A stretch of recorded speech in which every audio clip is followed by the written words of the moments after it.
제1차 세계대전 전 유럽 각국의 군사 대비 태세가 전쟁 발발에 미친 영향에 관한 고찰. 성연춘. 국문초록. 제1차 세계대전의 발발에 대한 여러 연구가 있었다. 그중 대부분은 힘의 균형의 붕괴와 정치적 불안정의 증대 등을 원인으로 보는 국제정치학적 관점에서 접근하였다. 공격적인 외교 정책과 군사동원 시스템의 연쇄 반응 등 군사적으로 접근하는 연구들도 있었으나 모두 부분적인 한계를 보였다. 따라서 이 연구는 제1차 세계대전의 직접적인 원인을 고정된 군사동원 시스템의 실패와 사라예보 암살 사건 직후의 6월 위기 때 유럽 국가들에 의해 결정된 공격적인 전쟁 계획에서 찾고 있다. 같은 맥락에서 이 논문은 1914년 6월 위기 당시 유럽 군사 정치 지도자들의 정책 결정 과정을 논의할 것이다. 또한 유럽 국가들의 군사 준비 태세가 어떻게 정치적 선택권을 제한하여 지역 분쟁을 세계대전으로 확대시켰는지 알아보겠다. 주제어 1914년 7월 위기 동원체제 전쟁계획 1장 머릿말 1절 문제제기 및 연구목적 제1차 세계대전은 1919년 6월 23일 독일을 비롯한 동맹국의 패배로 끝났다. 이 전쟁은 인류가 그때까지 경험해보지 못한 대규모의 전쟁이었으며 당시 유럽 열강들의 모든 역량이 집결 투입된 국가 총력전의 최정점이었다. 그렇다면 이 거대한 전쟁은 왜 발발하였는가? 현재까지 제1차 세계대전의 발발 원인에 대해서는 다양한 학문적 견해가 존재한다. 그 중에서 전쟁 당사자인 양측 상대방에게로의 책임 전가 또는 당시의 대결적 국제정치 구도와 상황이 전쟁 발발의 근원이라는 거시적 접근이 전쟁 원인 해석의 주류를 이루어왔다. 그리고 가장 중요한 견해는 제1차 세계대전 전 유럽 세력 균형의 불안정성 증가와 붕괴를 제1차 세계대전의 발발 원인으로 해석하는 것이다. 이러한 경향은 전쟁 발발 원인에 관한 학문적 연구가 주로 인간 속성, 국가 속성, 국제체제 등과 같은 거시적인 분석의 틀을 통해 국제정치학의 영역 안에서 이루어져 왔기 때문이다. 따라서 제1차 세계대전의 발발 원인도 세력균형 붕괴 및 제국주의 경쟁의 심화등과 같은 유럽 강대국들의 역학관계 위주로 해석되어 왔다. 전쟁은 정치의 도구라는 클라우제비치의 유명한 명제는 제1차 세계대전의 발발 원인에 대한 이러한 국제정치학적 시각을 뒷받침한다. 그러나 이러한 국제역학 구도 위주의 접근 방법은 나름의 한계를 가지고 있다. 당시 유럽 내 대립적 국제질서 성립 또는 세력 균형의 불안정성이 증가되었기 때문에 유럽 각 국가들이 연속적으로 전쟁에 참여하게 되었다고 주장하는 것은 단지 전쟁 전 정치적 정황에만 근거한 해석이기 때문이다. 더욱이 제1차 세계대전의 발발을 직접 유발하였던 1914년 6월 28일 사라예보 사건 직후에 이 사건이 전 세계적인 전쟁이 될 것이라고 예측했거나 혹은 그러한 전쟁을 원했던 유럽 열강의 국가 지도자들은 거의 존재하지 않았다는 사실을 돌이켜보면 기존의 일국 전쟁 책임론 및 국제질서 위주의 접근 방식은 전쟁 발발 원인에 대한 근거로서 한계가 있다. 이상의 이유로 인해 이 글에서는 사라예보 사건 이후부터 1914년 7월 28일 오스트리아의 대세르비아 선전포고, 7월 31일 독일과 러시아의 상호 선전포고, 8월 1일 독일과 프랑스의 상호 선전포고, 8월 4일 영국의 대독일 선전포고까지의 기간 동안 진행된 각 국가 지도자들의 상황인식과 의사결정 과정을 연구의 대상으로 한다. 약 1개월간의 이 기간 동안 전쟁 당사국 정책 결정자들의 전쟁 결정 과정은 이후 제1차 세계대전의 전쟁 책임 및 전쟁 원인을 규명하는 데 가장 핵심적인 부분이다. 또한 이 글에서는 이 1914년 7월의 위기 기간 동안 유럽의 정치 군사 지도자들로 하여금 전쟁을 결심하게 만들었던 다양한 원인들 중에서 국제 역학적 논리와 정황보다는 당시 각국의 군사 대비 태세의 특성과 그것이 전쟁 결심 과정에서 미친 영향이 제1차 세계대전 발발의 주요한 원인으로서 연구되어야 함을 문제로서 제기한다.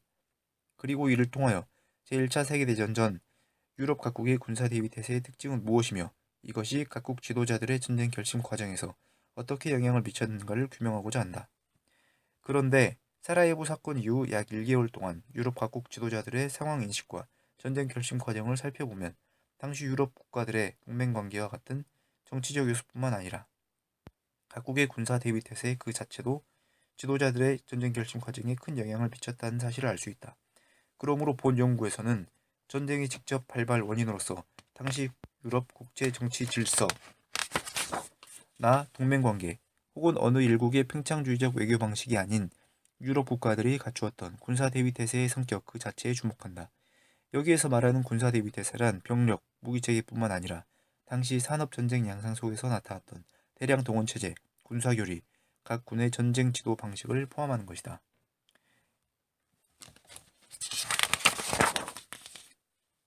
2절 기존 연구 검토 제1차 세계대전의 발발에 군사적 요소가 미친 영향에 관한 연구는 스나이더와 에베라 등이 있다.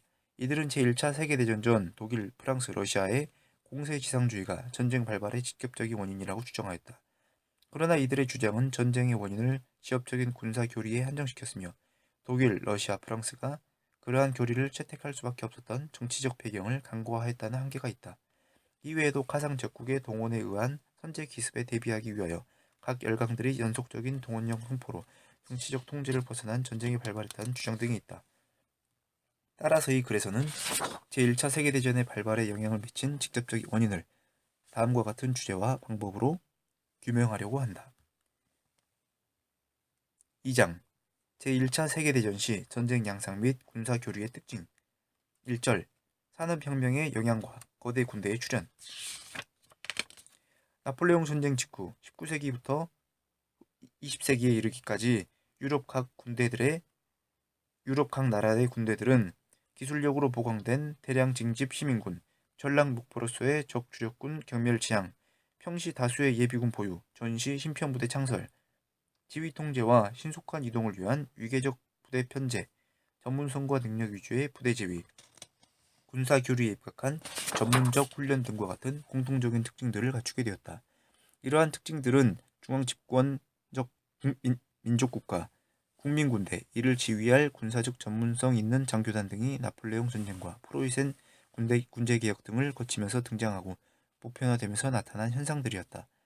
그리고 이에 더해 증기기관, 철도, 전신 등으로 대표되는 산업혁명의 영향으로 이들 거대 국민군대를 무장시키고 이러한 기술적 진보를 군사적으로 어떻게 활용할 것인가가 각국의 군사력 가늠의 척도가 되었다. 산업혁명의 기술적 진보를 군사적으로 활용하여 성공한 케이스는 비스마르크와 몰트케가 주도한 독일 통일전쟁이었다. 그 구체적인 내용은 다음과 같다. 먼저 철도와 전신의 경우 1866년 보호전쟁, 1871년 보불전쟁에서 프로이센이 사전에 준비한 철도 운용 계획과 전신을 이용한 지휘 통제를 이용하여 오스트리아와 프랑스를 굴복시킴으로써 그 군사적 활용성이 주목받게 되었다. 프로이센은 군대를 종래보다 훨씬 정확한 시간 계획에 따라 동원하여 수십만의 현역 및 예비군이 연대로 편성되고 연대는 사단으로, 사단은 다시 군단으로 편성되었다. 모든 부대에 무기를 지급하고 전투부대는 전투근무지원부대와 결합하고 부대가 행군으로 이동하여 특별 열차가 대기하고 있는 지정된 역에 도착하면 그 역에서 국경 부근에 있는 하차 지점까지 정확하게 부대를 수송하였다. 또한 전신과 철도망을 연계하여 원거리에서도 정확하게 부대의 이동과 집결 등을 통제, 조정할 수 있게 하였다. 프랑스도 양과 질에서 우수한 철도망과 양질의 기차들을 보유하고 있었지만 전쟁의 승리는 장비의 우수성보다는 이러한 시스템의 효율적 운용에 좌우되었다. 프로이센은 참모총장 몰트케의 주도하에 철도망 구성 및 운용 계획을 세우고 이를 군사적으로 활용하는 체계를 사전에 준비하였기 때문에 개정과 동시에 동원군의 신속한 집결로 주도권을 장악하고 프랑스군의 반격을 압도할 수 있었다. 이러한 성과는 국민 개병제를 통한 대규모의 병력 동원과 병력과 물자의 대규모 전장 공급을 통해서 가능했다. 또한 이 체제를 운영할 수 있었던 프로이센의 참모들은 몰트케가 준비한 세심한 훈련 과정을 거쳐 대규모 병력과 물자의 전장 이동과 공급, 전술적 운영에 모두 통달을 하고 있었다. 프로이센의 고급 지휘관들은 모두 동일한 학교에서 훈련을 받고 동일한 교육 과정을 거친 참모들의 지원을 받아 프랑스군보다 신속한 결정을 내렸으며 이러한 결정 등은 공통적인 군사적 원리, 교리 안에서 동일한 목표를 지향했다.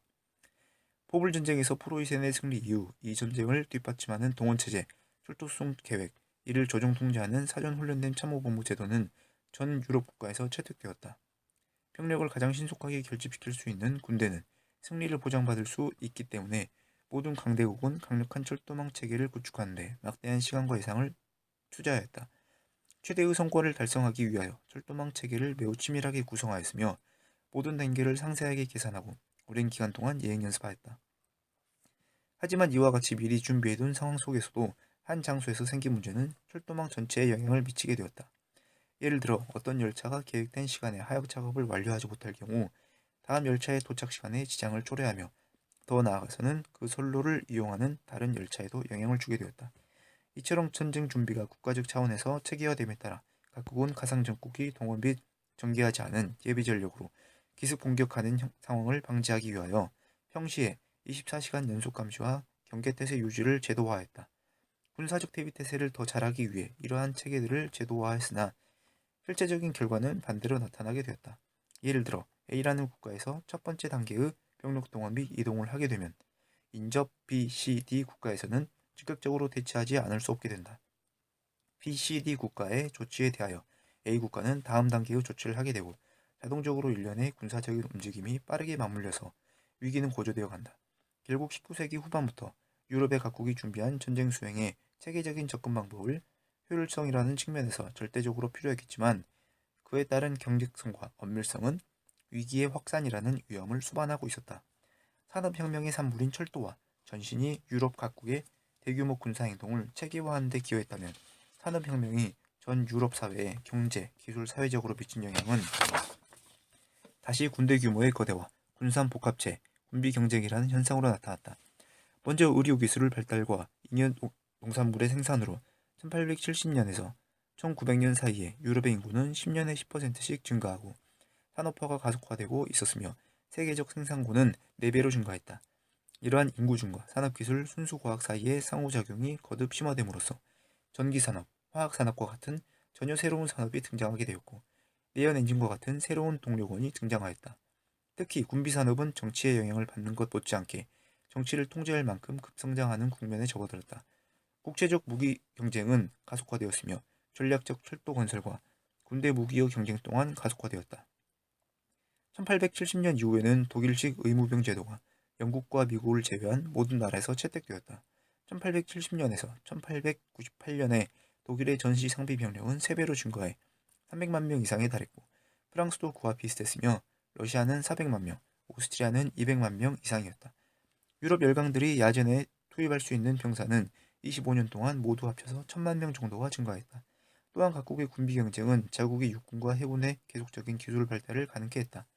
1900년경 라이플, 피스톨, 카빈, 기관총이 발달하기 시작했고 이 무기들은 제1차 세계대전 기간 중에 사용되었다. 특히 기관총의 발달은 특기할 만한 것이었다. 제1차 세계대전에서 참호전이 치러진 것은 무엇보다도 이 기관총 때문이라고 할 수 있으며 어떤 유형의 무기보다 더 많은 병사를 살상하였다.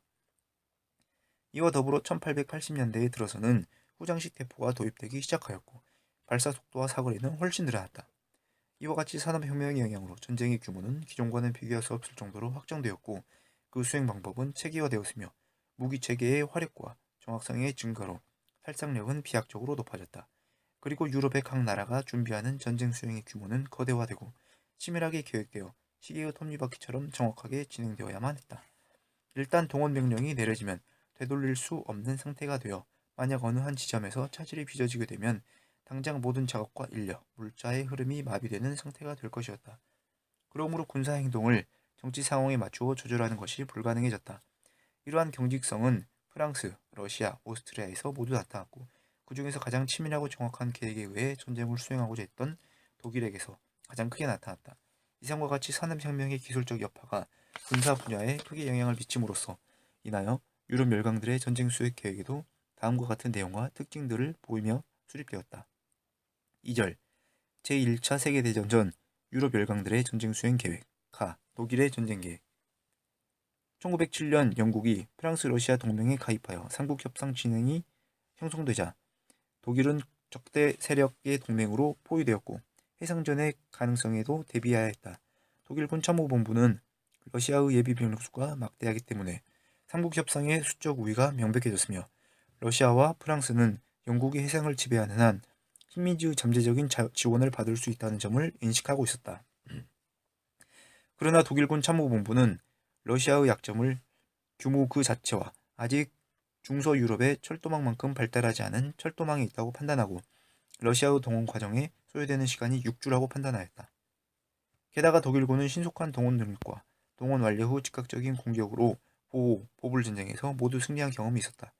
따라서 그들은 우수한 철도망 활용 능력으로 서부전선의 적인 프랑스를 굴복시키고 나서 동부전선의 러시아군에게 전력을 집중시킬 수 있을 것이라고 예상했다.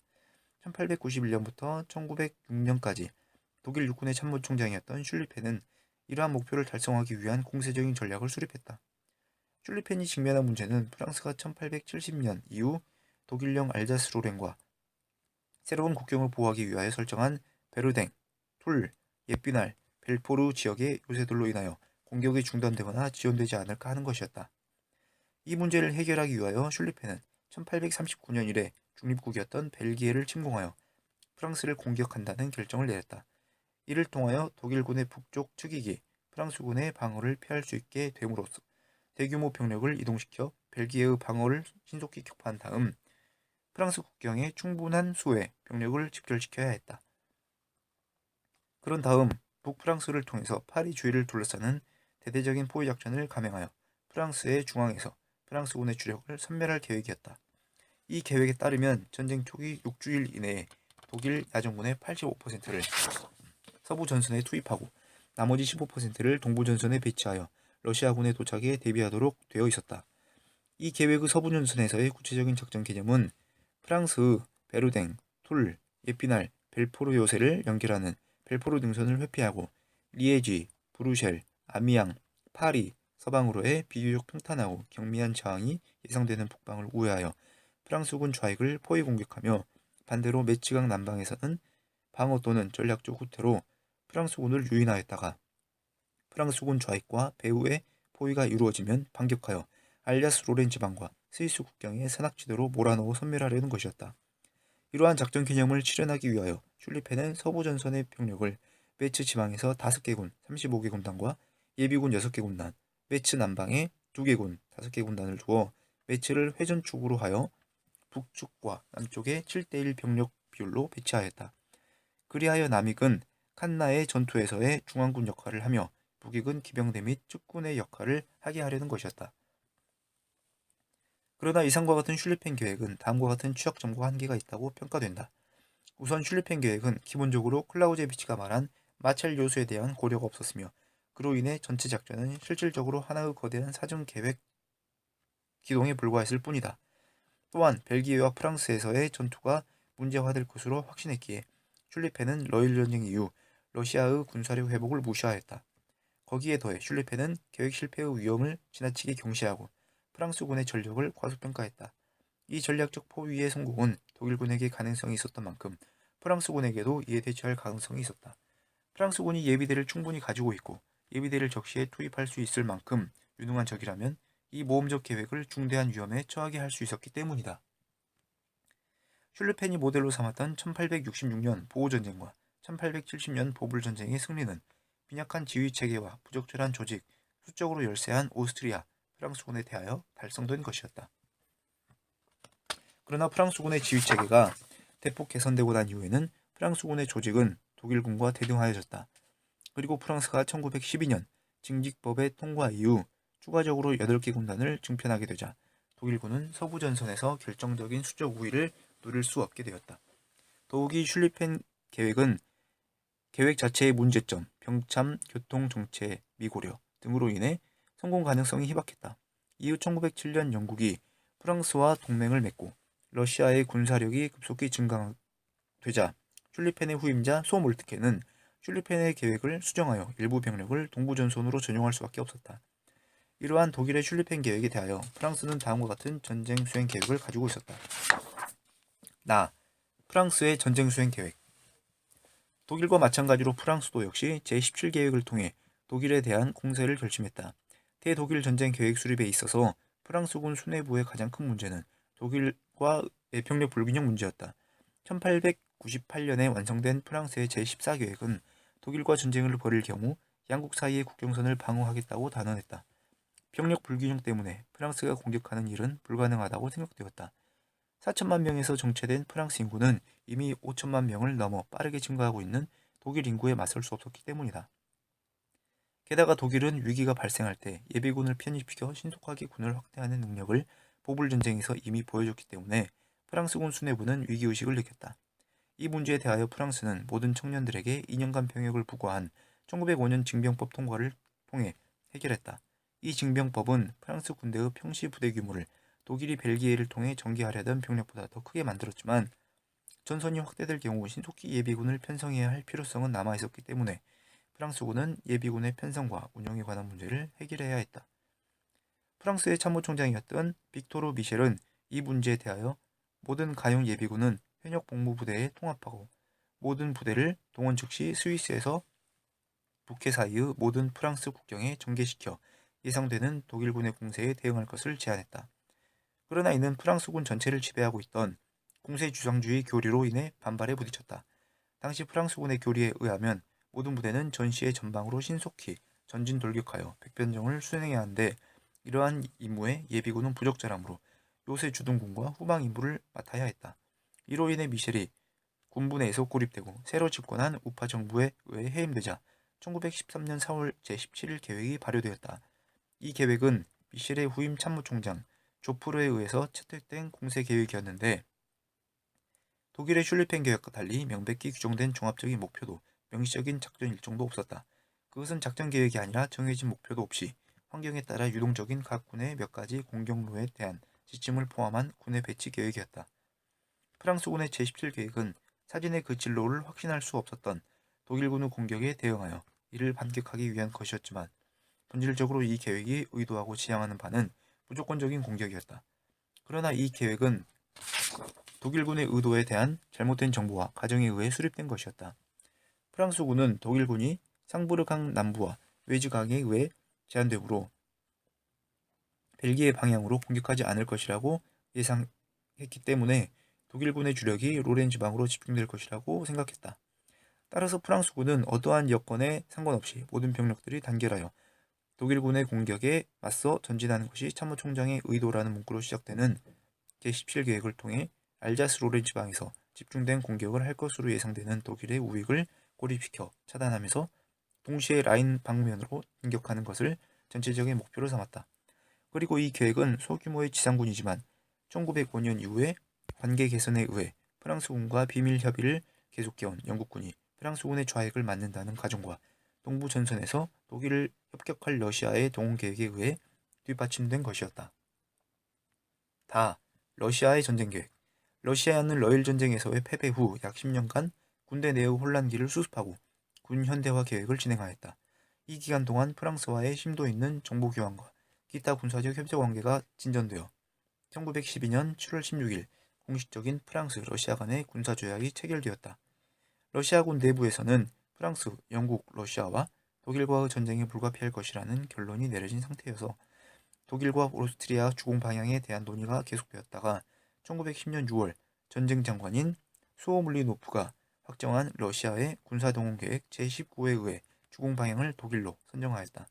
그러나 최초의 제19호 계획에 의하면 동원일로부터 20일이 지난 후에야 독일에 대한 공격을 할 수 있었기 때문에 동맹국 프랑스가 원하는 이준의 독일에 대한 공격을 수행할 수 없었다. 그리고 이 계획은 동원된 러시아군의 집결지를 상대적으로 안전한 벨라루스로 예정하였는데 이는 폴란드의 비스와강을 따라 전개되는 동원보다 혼란에 빠질 위험이 적다는 면에서 장점이었지만 중앙 러시아로부터 소집된 예비군을 통합하면 페체부르크를 향해 진군하는 독일군의 노출된 측면인 북쪽으로 진격하기로 되어 있었기 때문에 볼가강과 시베리아에서 소집된 병력이 서부로 수송되는 시간을 고려하지 않았다는 위험이 있었다. 따라서 이후 러시아의 동원 계획인 제19호는 1912년 5월 저구 영토에서 싸우기 위해 공세적으로 수정 승인되어 변형 A 계획과 변형 G 계획으로 구분되었다. 변형 A 계획은 오스트리아의 갈리치아 방향으로 군을 집결시켜 두 개 군 29개 사단으로 동프로이센에 진입하면서 장차 작전을 위한 집결지를 확보하며 동시에 4개 군 45개 사단은 갈리치아 지방으로 공격하여 카르피티아 산맥을 넘어 헝가리 평원으로 전개한다는 내용이었다. 반대로 변형주의 계획은 남서부 집단군이 31개 사단으로 구성되는 동안 북동부 전선에서는 45개 사단이 프로이센으로 향한 진군을 후방에서 보호한다는 계획이었다. 1912년에서 1913년 사이에 프랑스와의 비밀 참모 협의 과정을 통하여 러시아는 총 동원일로부터 15일 이후에는 80만 명의 병력을 독일로 투입하기로 약속했다. 이 강화된 동원 기간을 계획을 수행한 데 있어서는 러시아군은 새롭고 재조직된 포병과 전술로서의 더욱 기동력 있는 부대들, 발전된 병참체계, 그리고 무엇보다도 중앙 러시아의 부대들을 폴란드로 수송할 전략철도망의 건설이 중요했다. 이를 위해 러시아는 거대한 계획이라는 군비 증강 계획을 수립 시행하였다. 오스트리아 헝가리의 전쟁 계획. 오스트리아도 독일과 마찬가지로 러시아 세르비아 방면으로 나누어진 양면 전쟁의 위험성을 안고 있었다.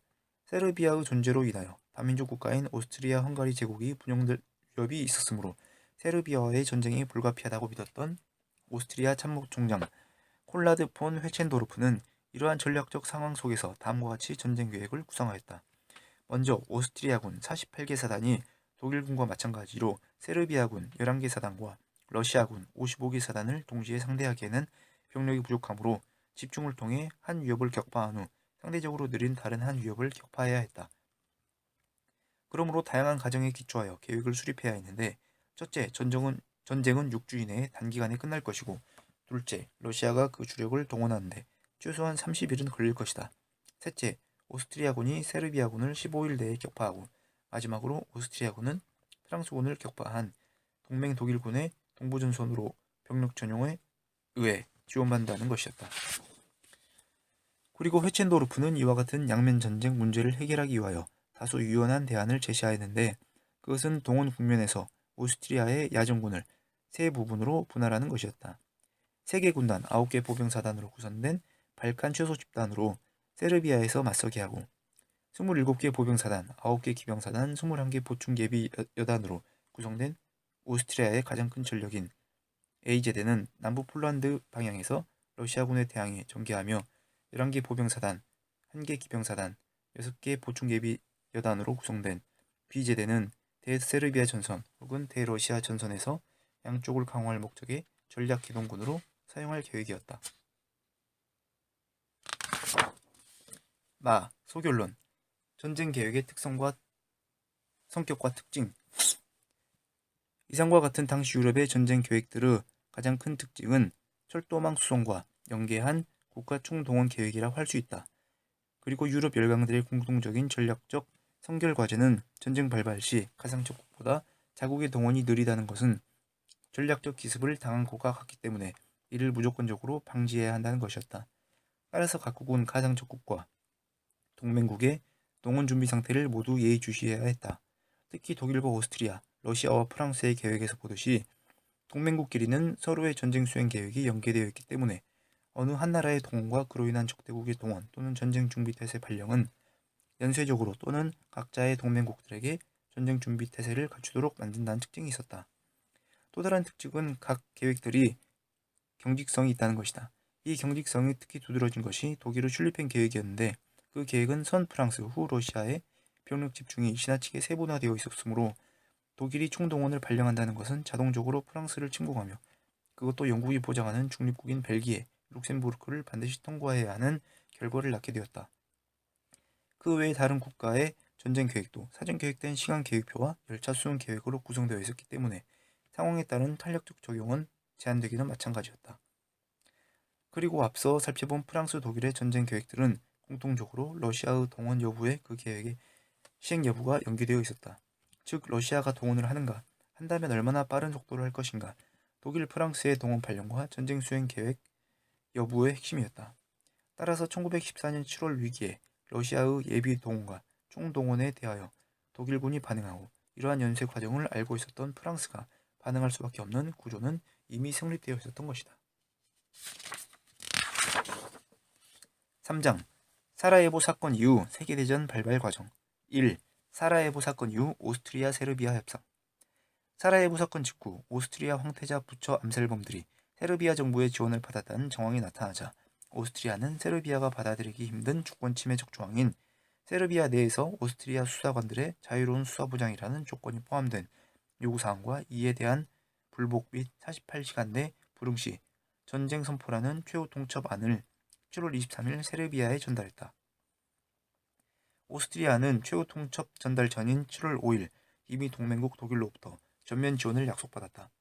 오스트리아의 세르비아에 대한 강경 노선을 주도한 인물은 외무장관 베르이톨트와 참모총장 회첸도르프였다. 이들은 군사행동을 실제로 취한다 해도 러시아가 개입할 것이라고 생각하지 않았다.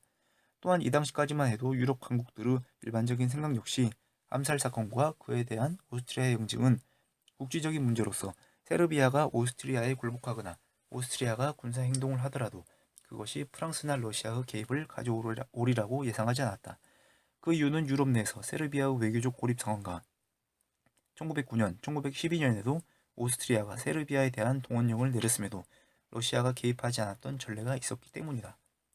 7월 25일 오전까지 세르비아는 오스트리아의 요구사항을 모두 수용하려고 하였으나 오전 11시에 자신들의 후견인인 러시아가 오스트리아에 대하여 전쟁 준비 태세를 발령했다는 소식이 전해지자 세르비아는 태도를 바꾸어 오스트리아 관료와 세르비아 영토에서의 암살 조사 협조 조항을 단호히 거부했다.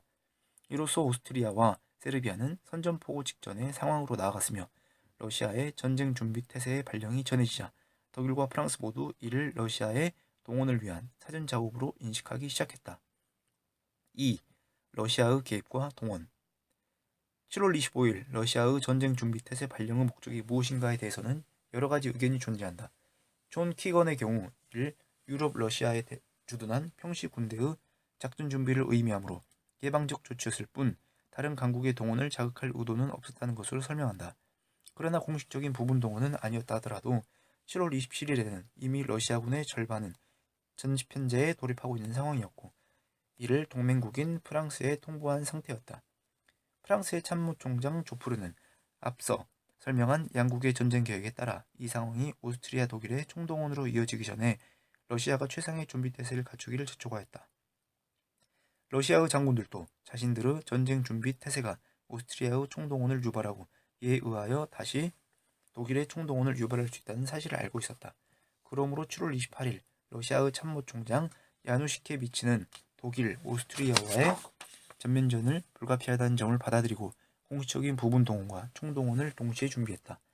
그리고 공개적으로는 부분 동원만 선포하기로 결심하고 차르 니콜라이 2세의 재가를 받았다. 이 부분에 대해서 미국의 역사학자 마크 트라크텐버그는 제1차 세계대전 발발 과정 연구자인 역사학자 루이지 알베르티니의 조작과 당시 러시아 외무부 수석비서관 슈링 남작의 회고록을 인용하여 러시아의 외무장관 사노조프와 야누시케비치가 7월 25일부터 이미 독일 오스트리아와의 전면전쟁의 불가피성을 인지하고 있었다고 주장한다. 그러므로 러시아 정치가들이 이 전쟁 준비 태세가 전쟁으로 이어질 수 있다는 가능성을 이해하지 못한 것은 아니기 때문에 제1차 세계대전이 민간 정치가들의 동원의 군사적 의미에 대한 몰이해로 인하여 연속적으로 발생한 의도하지 않은 전쟁이었다는 통상적인 주장은 잘못된 것이라고 말한다. 특히 7월 25일 러시아의 예비동원이 오스트리아에 대한 경고의 의미로서 전쟁을 억제하기 위한 것이라는 주장은 더욱 근거가 빈약하며 7월 25일부터 이미 러시아의 군부와 정치가들은 오스트리아에 대한 전면전이 불가피하다는 것을 인식하고 있었다는 점이다. 이것이 앞서 말한 존 키건의 해석과 비교되는 것인데 키건은 7월 25일 전쟁 준비 태세를 러시아의 자연스러운 방어적 행동으로 설명했다. 키건의 해석은 이후 1년의 진행 과정 속에서 러시아, 프랑스, 오스트리아, 독일의 군부가 상대방보다 동원을 늦게 시작한 것에 대한 우려, 특히 러시아의 거대 규모 군사력이 조금이라도 더 빨리 동원될 것을 기대하는 측과 러시아의 동원이 가속화되기 전에 자국의 준비 태세를 갖추기를 원하는 측의 속도 경쟁이 이미 시작되었기에 7월 28일 러시아의 부분 동원과 7월 30일 총동원으로 연결되었던 것이다. 그리고 이러한 총동원 체제의 자동적 작동으로 인하여 이후 계속된 각국의 외교적인 전쟁 방지 노력이 무산되었다는 데 전쟁 발발 원인에 초점을 맞춘다. 반면 트라크텐버그는 러시아 외무부 장관인 사주노프가 러시아의 7월 25일 전쟁 준비 태세, 7월 28일 부분 동원이 독일의 총동원을 불러올 것이라는 것을 영국과 프랑스로부터 경고받았고 이미 그 자신도 인지하고 있었으나 본인이 이미 전쟁이 불가피하다고 느꼈기 때문에 7월 30일 총동원을 차르에게 개진했으므로 정치가들이 군부의 압력에 굴복하여 원하지 않은 전쟁이 발발한 것은 아니라고 주장한다.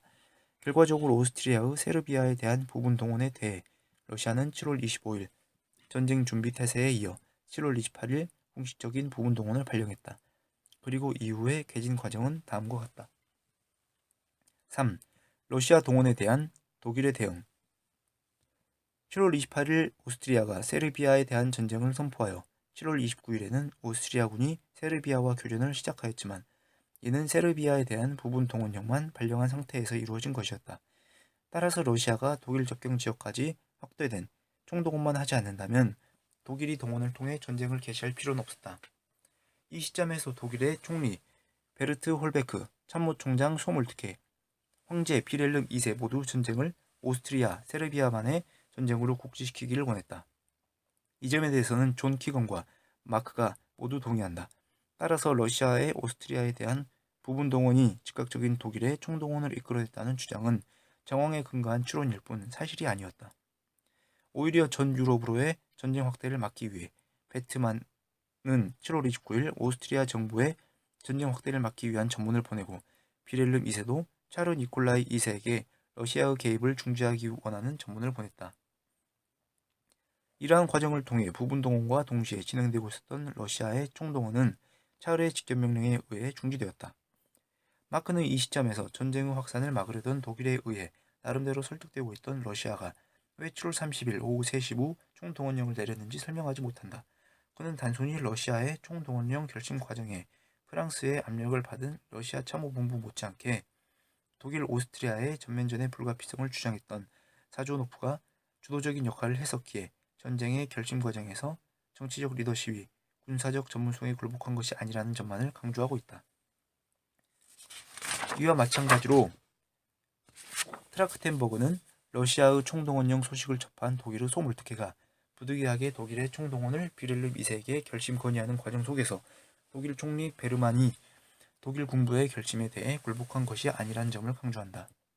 즉 그는 7월 30일 오후 러시아에 대한 계속적인 외교적 노력으로 오스트리아의 세르비아가 침공을 묵인하리라는 요청을 자발적으로 포기했다는 점을 들어 동원 체제만에 의해 기계적으로 전쟁이 발발한 것이 아니라 러시아, 독일 민간 정치가들의 전쟁의 불가피성 인정, 외교적 노력을 통한 전쟁 방지 포기라는 나름의 과정이 있었으므로 각국의 동원 체계로 인해 불가피하게 전쟁이 발발했다는 기존의 주장은 한계가 있다고 비판한다.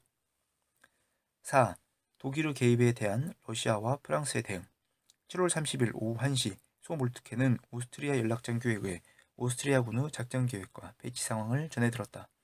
오스트리아의 부분 동원령으로 인해 러시아군을 상대로 전쟁 계획으로 동원해야 할 오스트리아군 사단수가 부족하다는 것을 알게 된 소몰트케는 러시아군의 동원으로 인해 독일 러시아 국경지대가 위험해질 수 있다는 것에 대한 우려로 오스트리아로 하여금 러시아에 대한 총동원령을 내릴 것을 요구했다. 베트만의 전쟁 국지화 요구와 몰트케의 총동원 요구를 동시에 접한 오스트리아는 혼란에 빠졌지만 소몰트케는 지원 주장에 힘입어 7월 31일 러시아에 대한 총동원령을 선포하였다. 그리고 이와 거의 동시에 러시아도 7월 30일 오후 외무장관, 전쟁장관, 참모총장의 총동원 지원으로 전쟁을 불리한 상태로 시작할 수 있음을 차르에게 설명하여 결국 총동원령을 제거받았다. 7월 31일 러시아의 총동원령이 발령되었다는 소식을 전해지자 독일은 내부적인 준비 태세인 전쟁 위험 태세를 선포하였다. 그리고 이어서 러시아의 총동원령이 번복되지 않는다면 자신들도 동원할 것이라는 결론을 내리고 12시간 이내에 이러한 내용에 대한 확실한 보장을 요구하는 최후 통첩이 러시아에 18시간 내에 독일 러시아 간의 전쟁에서 중립을 선언하라는 최후 통첩이 프랑스에 전달되었다. 프랑스의 참모총장은 7월 31일 이러한 전쟁 위기 상황에서 러시아, 독일의 참모총장들과 동일하게 동원의 지연으로 인하여 열세한 상태로 전쟁이 개진될 것을 우려하였다. 따라서 8월 1일 그는 대통령에게 총동원을 공식적으로 요청했고 당일 오후 4시에 다음 날인 8월 2일 동원을 선포하기로 결정했다.